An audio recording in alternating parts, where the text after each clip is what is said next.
Hola, ¿qué tal? ¿Cómo están?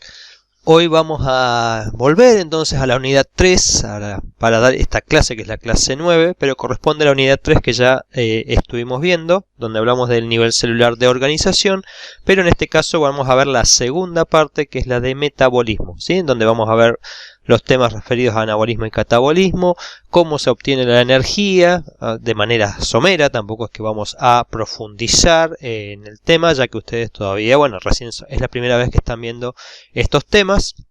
Y acá les damos una introducción para que nosotros podamos comprender de dónde sale la energía que se procesa en nuestro cuerpo, así como también esos nutrientes que se incorporan, qué función cumplen. Así que de esta manera volvemos, por eso decimos esta es la clase 9, anteriormente en la clase 5 y 6, que fue la del nivel celular de organización, que la di en una sola clase. Vimos la primera parte de esta unidad, luego pasamos a la unidad 4 y ahora volvemos a la unidad 3 para completarla ya de esta manera. Pero consideramos que de esta forma es mejor para en cuanto a la didáctica de las clases, que para que ustedes puedan comprender un poquito más el tema de metabolismo. Y este es el último tema que entra antes, o que va a entrar para el primer parcial de la materia, que es el día 30 de mayo. Bien, entonces vamos a comenzar a desarrollar el tema de metabolismo. Y vemos que el metabolismo, o este término, significa meta es más allá, y bol, o viene de cambio, es decir, más allá del cambio que se produce en nuestro organismo. Y eso hace referencia a todas esas reacciones químicas que se producen en nuestro cuerpo. Y casi todas las reacciones químicas, por no decir la gran mayoría, están mediadas por enzimas. Y, por esas proteínas.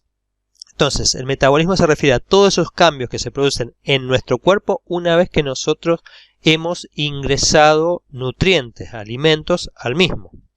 Y fíjense acá, este es un mapa del metabolismo humano, donde así a primera vista nos resulta chocante, porque hay muchas reacciones, pero todas estas reacciones se están produciendo en una célula en todo momento, ¿sí? Prácticamente, es decir, las células producen un montón de reacciones químicas y habíamos dicho aproximadamente 200 tipos celulares, y esos tipos celulares tienen algunas reacciones particulares, pero todas cumplen unas mínimas reacciones metabólicas, que son las que estamos mostrando acá, en donde ingresan las proteínas, los carbohidratos, los lípidos y los ácidos nucleicos como el ADN y el ARN. Entonces, básicamente, de todas estas reacciones, como digo, son las mínimas que se producen en un organismo. Y más allá de eso, cada organismo va a producir sus propias proteínas y carbohidratos y lípidos. Quiero decir con sus propias proteínas, carbohidratos y lípidos, quiero decir con las proteínas, carbohidratos y lípidos característicos de la función de una célula en particular. Algunas células producen un determinado carbohidrato, otras producen determinado tipo de proteínas, pero en sí todas cumplen una función metabólica común porque necesitan mantener esa energía. Bien, entonces vamos a ir comenzando por definir dos términos que tienen que ver con el metabolismo, que son el anabolismo y el catabolismo. Porque ese metabolismo es un proceso de equilibrio energético, ¿sí?, entre reacciones que rompen, que descomponen, y reacciones que sintetizan. La ruptura de compuestos grandes se lo llama el catabolismo, mientras que la generación de compuestos grandes, de esas macromoléculas que habíamos visto, que es una proteína, un hidrato de carbono o un glúcido de alto peso molecular como es el glucógeno, son reacciones anabólicas, son reacciones de síntesis. Y un poco lo que estamos viendo acá abajo. Entonces, el anabolismo implica partir de compuestos muy sencillos, orgánicos sencillos, que ¿cuáles eran? Aminoácidos, glucosa, por ejemplo, o los ácidos grasos, o los nucleótidos, para formar, estos compuestos orgánicos van a formar estos compuestos más simples, y a partir de ellos formamos los polímeros, o las macromoléculas, las proteínas, los polisacáridos de reserva, los polisacáridos estructurales, los ácidos nucleicos, fosfolípidos para la membrana y triglicéridos para las reservas. Entonces, a partir de compuestos, como dice acá, simples como el dióxido y el agua, se forman estos compuestos orgánicos simples. Con más nitrógeno formamos aminoácidos, ¿sí? Y estos estrellas rojas están indicando que para generar estos procesos de anabolismo, ¿sí? El anabolismo, como les digo, siempre acuérdense, los anabólicos es para construir músculo, porque a partir de los anabólicos lo que favorecemos es la formación de moléculas más grandes. Está indicando estas estrellas rojas que se necesita energía. Para generar tejidos necesitamos energía. En el catabolismo ocurre el proceso inverso. A partir de macromoléculas complejas como las proteínas, los polisacáridos, los ácidos nucleicos o los lípidos o las grasas, formamos compuestos más simples y a partir de esos compuestos más simples llegamos a compuestos orgánicos sencillos y a su vez los descomponemos. En todo este proceso, fundamentalmente en la descomposición de aminoácidos, monosacáridos y ácidos grasos, generamos energía. Y finalmente, donde mayor se produce energía es cuando estos compuestos orgánicos más sencillos, los intermediarios metabólicos, son degradados a sustancias mucho más simples como dióxido de carbono y agua, CO2 y H2O. ¿Sí? Entonces, esa es la importancia que tienen entonces tanto los procesos de anabolismo como de catabolismo. Para unos requerimos energía, mientras que para otros procesos generamos energía. Y a partir de esto, entonces, fíjense que nuestro organismo necesita estar incorporando sustancias del exterior, nutrientes, para obtener energía por un lado y además producir los procesos de mantenimiento celular, que implica generar fosfolípidos, generar proteínas y estar regenerándolas, porque constantemente estamos perdiendo proteínas, o se dice catabolizando proteínas, porque las proteínas tienen una vida útil, lo mismo que las células. Fíjense que muchas células, como por ejemplo los glóbulos rojos, las células que más están en circulación en nuestro organismo, y que mayor cantidad tenemos de células, están en un proceso, digamos, final de su etapa o de ciclo de vida, es decir, que una vez que cumplen su función aproximadamente a los 90 días ya empiezan a ser destruidos. Entonces hay que catabolizar todas esas proteínas que tienen, los lípidos que tienen o las grasas, y para que se vuelvan a reciclar en nuestro organismo. De esta manera, por eso digo, hay un equilibrio entre procesos anabólicos y catabólicos, y además necesitamos generar nuevas células con toda la síntesis que tiene de proteínas, de lípidos, de fosfolípidos, etcétera, núcleos, ácidos nucleicos. O sea, tenemos que estar, la tasa de renovación celular es muy alta, entonces tenemos que estar generando constantemente ADN, ARN, proteínas, ribosomas, y todas las membranas u organelos intracelulares y las membranas plasmáticas. Acá entonces en este cuadro lo que podemos ver, o estamos comparando entre catabolismo y anabolismo. Entonces vemos que en el catabolismo decíamos degradamos biomoléculas, y en el anabolismo fabricamos biomoléculas. En el catabolismo producimos energía. Esta energía se almacena en esa molécula que era el ATP. ¿Se acuerdan que hemos hablado que el ATP es un nucleótido que, tiene adenosina y 3 grupos fosfato, es adenosina trifosfato, y ese ATP es la moneda energética de nuestro organismo. Es decir, nuestro organismo almacena energía en forma de ATP. ¿Dónde está la energía? En los enlaces que tienen entre los grupos fosfato. Es decir, todo enlace covalente que se forma, que ya hemos visto en las primeras clases, tiene una determinada cantidad de energía. Almacena energía, así como vieron el núcleo de un átomo tiene energía. Cuando uno rompe el núcleo de un átomo se produce una liberación de energía masiva y tremenda, o sea, se forma una bomba atómica. Está formada con átomos inestables que cuando se fracciona su núcleo se libera esa energía. Imagínense que es capaz de destruir una ciudad entera, una bomba atómica con menos de 1 kilo de plutonio, por ejemplo. Acá tenemos energía que no tiene el nivel de energía de un núcleo, pero sí cuando dos átomos se unen por un enlace covalente almacenan energía, y esa energía se libera cuando se rompe ese átomo, y que es una energía no es como le digo, no tan fuerte, pero son energías que nosotros podemos controlar dentro de nuestro organismo si lo vamos degradando paso a paso, y esa energía que se va liberando la podemos captar en forma de ATP. Fíjense que, por ejemplo, ¿qué pasa cuando se libera energía? Cuando nosotros quemamos combustible, que es una cadena de carbono con muchos hidrógenos, lo que pasa es que se transforma finalmente, si nosotros le prendemos fuego o al azúcar, por ejemplo, vamos a ver que se genera combustión y se libera todas esas moléculas de carbono y de oxígeno, terminan reaccionando formando dióxido de carbono y agua, las moléculas más simples, porque a partir de eso se habían formado. Pero en esa combustión que se libera, luz y calor, o sea, la energía se disipa en forma de calor.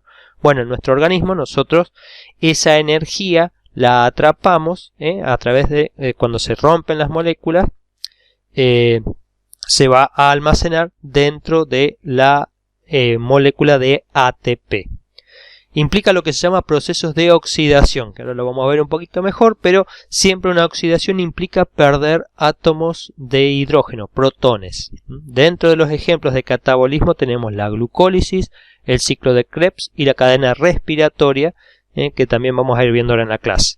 En el anabolismo la idea es, se fabrican biomoléculas a través del consumo de las moléculas de ATP, es decir, acá se producen y acá se gastan.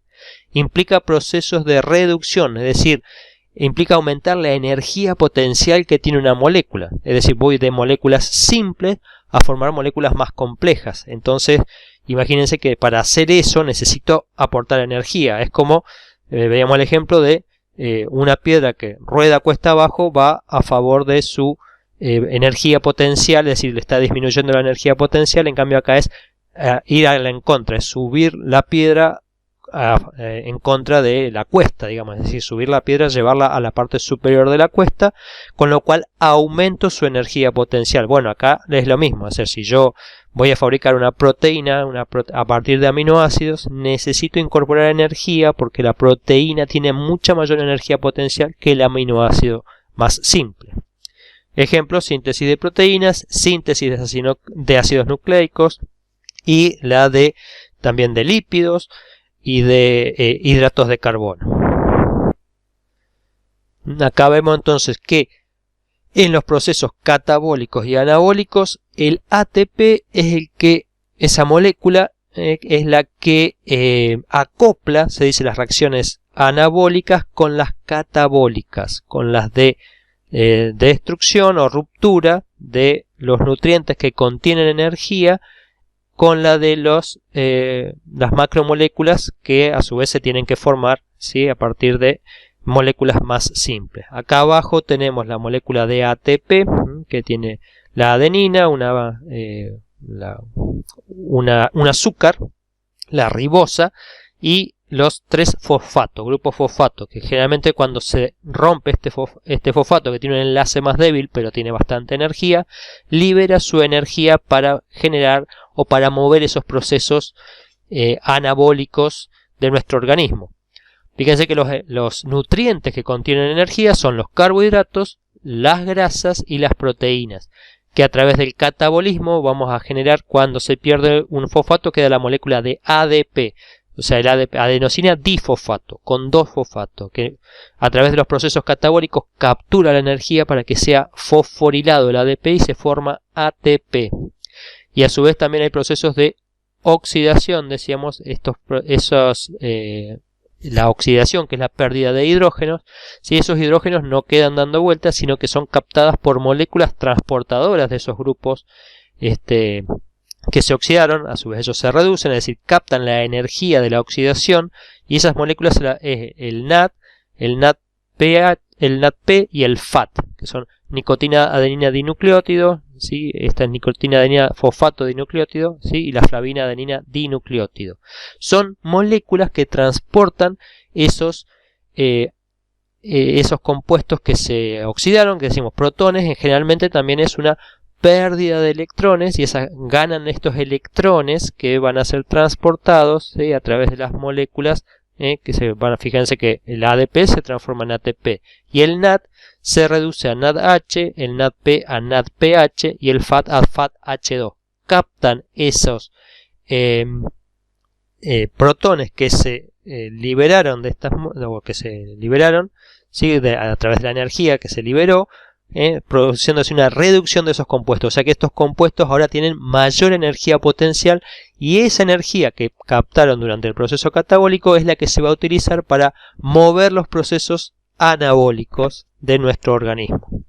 Es decir, a partir de aminoácidos, azúcares, ácidos grasos y bases nitrogenadas vamos a formar proteínas, polisacáridos, lípidos y ácidos nucleicos.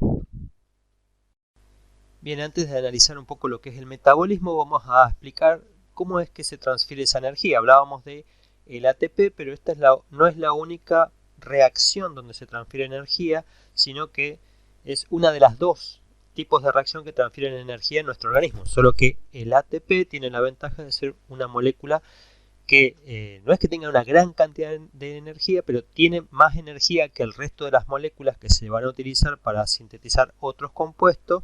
Recordemos que se utiliza principalmente en esas reacciones catabólicas, entonces capaz de capturar la energía que se está liberando a través del ATP y después transferirla. Pero como les digo, no es la única, también existen las reacciones de óxido-reducción, es decir, la pérdida y ganancia de electrones, y eso vamos a ver que es muy importante para, en definitiva, volver a sintetizar ATP. Es decir, la energía que contienen muchas moléculas se puede transferir directamente al ATP, pero también se transfiere a través de reacciones de óxido de reducción, en donde los compuestos van perdiendo electrones, quedan con una energía potencial más baja y se los transfieren a otra molécula que ahora tiene una energía potencial más alta, y luego esa energía que tienen esos electrones van a ser llevados a, por ejemplo, la mitocondria, donde en definitiva y en última instancia se va a sintetizar ATP, porque el ATP, como les digo, es la moneda energética que utiliza nuestra célula para transferir energía. Pero no es la única, como les digo. Ahora explicamos brevemente lo que son las reacciones de óxido-reducción. Cuando hablamos de óxido-reducción estamos hablando de que un compuesto se oxida y otro se reduce. Y siempre que hablamos de oxidación estamos diciendo que se pierden electrones, es decir, la oxidación es una pérdida de electrones, lo que lleva a una pérdida de energía potencial. El nivel energético del producto, ¿sí? Que se oxidó es menor, y en definitiva también lo vemos como una pérdida de átomos de hidrógeno, porque cuando se llevan cargas negativas, en este caso también se van cargas positivas, y eso se llama deshidrogenación. Muchas reacciones en nuestro cuerpo son mediadas por deshidrogenasa, es decir, que eliminan átomos de hidrógeno, protones, que vienen junto con electrones. Y la reducción es la reacción opuesta, es la ganancia de electrones. Cada vez que una molécula gana electrones, aumenta su energía potencial. ¿Sí? Estos átomos de hidrógeno que se están liberando en las reacciones de deshidrogenación no es que quedan libres en la solución o en el citosol, sino que son transferidos a otros compuestos a través de unas coenzimas, que estas coenzimas se generan a partir de vitaminas. No es que son las vitaminas puras, pero a partir de las vitaminas, con adición de otros compuestos a través de reacciones anabólicas, se forman estos compuestos, estas coenzimas, que son el NAD y el FAT, y también se llama el NADP. Estos son la nicotina adenina dinucleótido y la flavina adenina dinucleótido. Esta es la forma oxidada y esta es la forma reducida. Estos son los compuestos, estas coenzimas, las que toman los electrones y protones que se pierden en las reacciones de oxidación, y esas se reducen. ¿Qué es lo que vemos acá? Acá tenemos el NAD oxidado, que tiene una carga positiva. Cuando toma dos electrones y una carga, queda como NADH, y eso implica también la liberación de otro protón, por eso se lo dice NADH más H. Y cuando se oxida, con lo cual pierde dos electrones, acá hay una reacción de oxidación y acá hay una reacción de reducción, se oxida otra vez a NAD oxidado, dos electrones más un protón, y pierde dos electrones más un protón, y es un ciclo que se está generando continuamente, porque esos NAD vamos a ver que entregan esos electrones en la mitocondria para generar ATP. Y el NADP también es una molécula muy parecida, pero esta se utiliza para reacciones, sobre todo, o sea, lo obtenemos a través del catabolismo, captura los electrones durante el catabolismo, es decir, durante la ruptura de moléculas energéticas, y luego se utiliza para procesos biosintéticos, fundamentalmente para síntesis de lípidos se utiliza el NADP, mientras que el NAD tiene su destino en la mitocondria, donde va a generar ATP. Es decir, que por un lado no solo está en el ATP, sino en estas coenzimas transportadoras de electrones, que tienen electrones con mucha energía. Cuando se reducen, elevan esa energía, y esos electrones energéticos se pueden utilizar para generar ATP, que eso va a hacer en la mitocondria. Bien, entonces, la otra forma de transferir energía es la generación de ATP. Por un lado tenemos la fosforilación del sustrato, es decir, acá tenemos por ejemplo la molécula de ATP, que como decimos es una de las moléculas con mayor nivel energético en nuestro organismo. Por encima de ella existen solo 3 compuestos que tienen más nivel energético, más energía potencial que el ATP, fosfato con más energía potencial, que se lo pueden transferir directamente a la molécula. ¿Sí? Si tuviésemos un ADP, si fueran una molécula de adenina, ribosa y 2 fosfato, estos 3 compuestos le pueden transferir directamente el fosfato al ATP. Esa es la forma, no es la más eficiente, sino que genera como una reacción 1 a 1. No es, les digo, es lo más eficiente porque tampoco es que tenemos grandes reservas de estas moléculas, el 1,3-bifosfoglicerato, el fosfoenolpiruvato o la fosfocreatina. ¿Sí? La fosfocreatina es lo que está presente en los músculos y es lo que cuando empezamos a utilizar los músculos y se empieza a gastar la energía, es decir, el ATP se gasta para formar ADP, la creatina es la que primeramente transfiere sus fosfatos a la ADP para formar ATP, para regenerar el ATP y mantener la energía. Pero ¿saben cuánto dura esta energía? No dura más de 3 a 5 segundos, es decir, tenemos una reserva muy limitada. Luego tenemos que pasar a sistemas más eficientes, como es la segunda forma de generación de ATP, que es la fosforilación oxidativa, donde se toma la energía que viene, como les decía, del NADH y el FADH para generar a través de un gradiente de protones que cuando ingresan a través de este canal, que es una enzima que se llama la ATP sintetasa, es capaz de utilizar la energía de ese gradiente electroquímico para generar o resintetizar ATP a partir del ADP más fosfato. ¿Sí? Entonces, hay 2 formas de generar ATP a través de fosforilación de sustrato, lo cual es bastante limitada, y a través de la fosforilación oxidativa, lo cual aumenta el rendimiento del catabolismo de las moléculas energéticas como 30 veces más o menos. Es decir, con esto tenemos una relación 1 a 1, mientras que esto obtenemos una relación más o menos de 30 a 1. ¿Sí? Entonces aumenta muchas veces la cantidad de ATP que yo puedo generar a partir de esas coenzimas, el NAD y el FAD. Bien, entonces, ahora vamos a comenzar con el metabolismo de los hidratos de carbono y vemos que acá hacemos un poquito un repaso, la absorción, o sea, nosotros ingerimos hidratos de carbono, estos durante la digestión se rompen para generar glucosa, fructosa y galactosa, glucosa, fructosa, y galactosa, que son los monosacáridos que nosotros podemos absorber. La glucosa es absorbida a nivel del epitelio intestinal a través de estas microvellosidades por un mecanismo de transporte activo secundario, es decir, la glucosa ingresa junto con el sodio a favor de ese gradiente dentro de la célula epitelial y luego en el torrente sanguíneo utiliza un transportador, una difusión facilitada a través de transportador, porque cuando aumenta la concentración de glucosa acá, entonces pasa a favor del gradiente hacia la circulación en la sangre. Entonces, a nivel intestinal, la absorción de la glucosa es por un mecanismo de transporte activo secundario, mientras que el pasaje de la glucosa a la sangre es por difusión facilitada, esos mecanismos que vimos en las clases anteriores. Luego en el torrente sanguíneo, la glucosa va a ser absorbida o tomada por las células de los distintos tejidos, fundamentalmente en el hígado, en el músculo, en el tejido graso, bueno, por los eritrocitos y por todas las células de nuestro organismo, pero fundamentalmente las células musculares tienen mucho que ver porque necesitan glucosa para generar su energía, aunque no es el único mecanismo, pero también las neuronas y los glóbulos rojos necesitan glucosa. En el metabolismo de la glucosa es muy importante la insulina. Cuando la glucosa se eleva en sangre, cuando aumenta la glucemia, también aumenta la insulina para que los tejidos puedan captar entonces glucosa.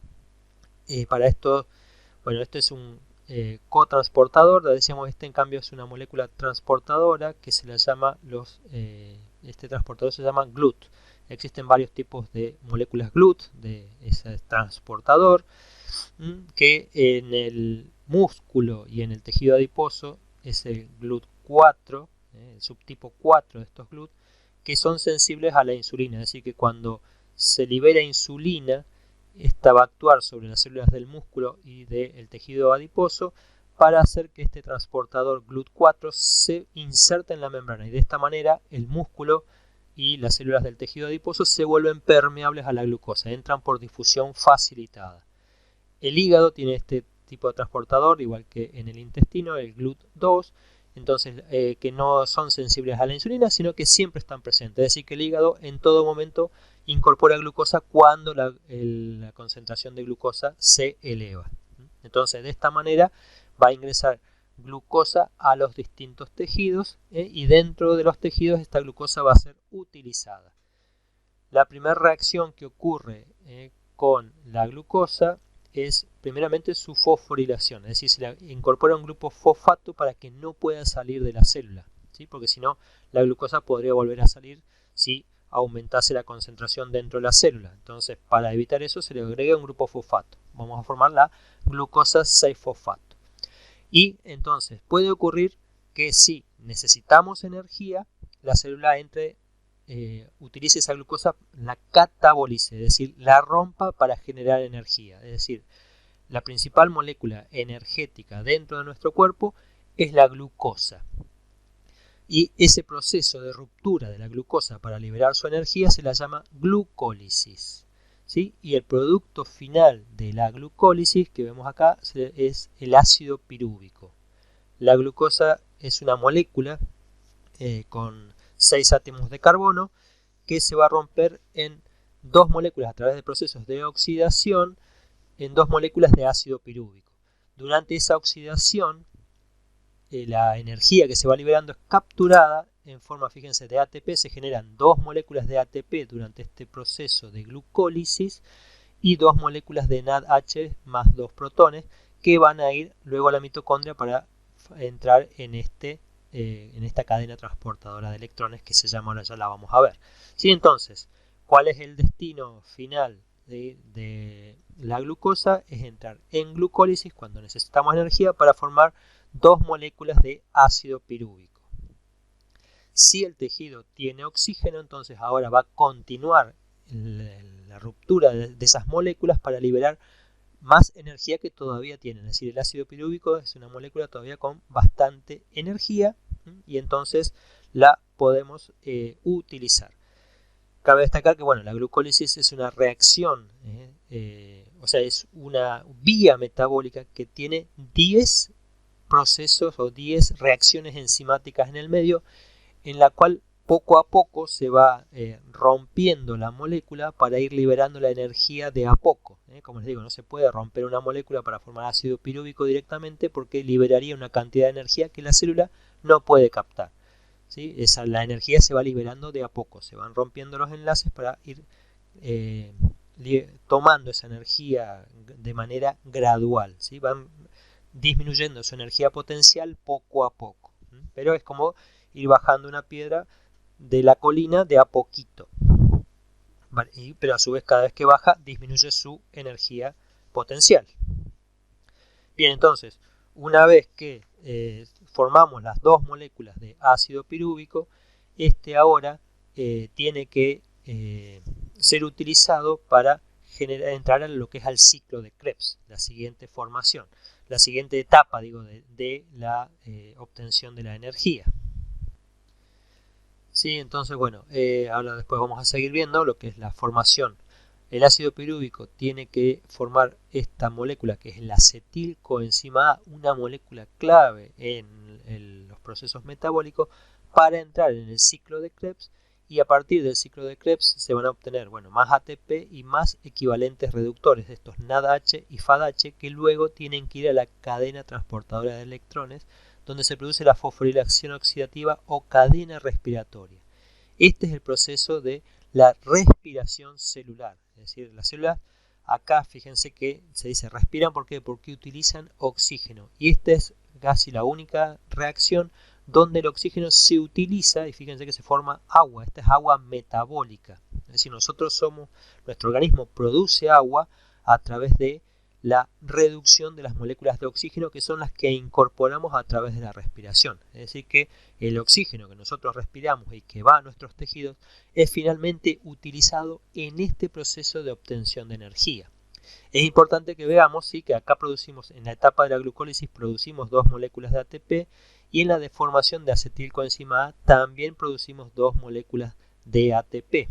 Y además producimos estos que se dice equivalentes reductores que fíjense que señalan que todo esto que se produce va a ir a la cadena transportadora de electrones. Los que producimos a nivel de la glucólisis, a nivel de la formación de acetilcoenzima A y luego en el ciclo de Krebs que es donde más se producen equivalentes reductores, 6 equivalentes y 2 equivalentes que entran a la cadena respiratoria. A través del proceso de glucólisis es muy importante que sepamos que solamente producimos 2 moléculas de ATP. Mientras que a través de la respiración celular completa vamos a producir en total unos 32 a 34 moléculas de ATP.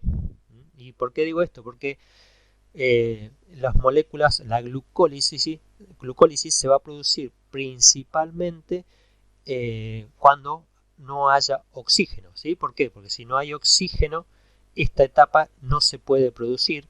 Entonces se produce energía solamente por glucólisis, eso es lo que se llama la glucólisis anaeróbica, la glucólisis en ausencia de oxígeno. ¿Y cuándo ocurre eso? Por ejemplo, cuando nosotros estamos haciendo un ejercicio intenso donde nuestro aporte de oxígeno a los tejidos es insuficiente, por ejemplo en una carrera a alta velocidad, uno está usando los músculos y esos músculos necesitan producir energía porque el ATP, acuérdense que no se acumula, o sea la reserva es muy escasa.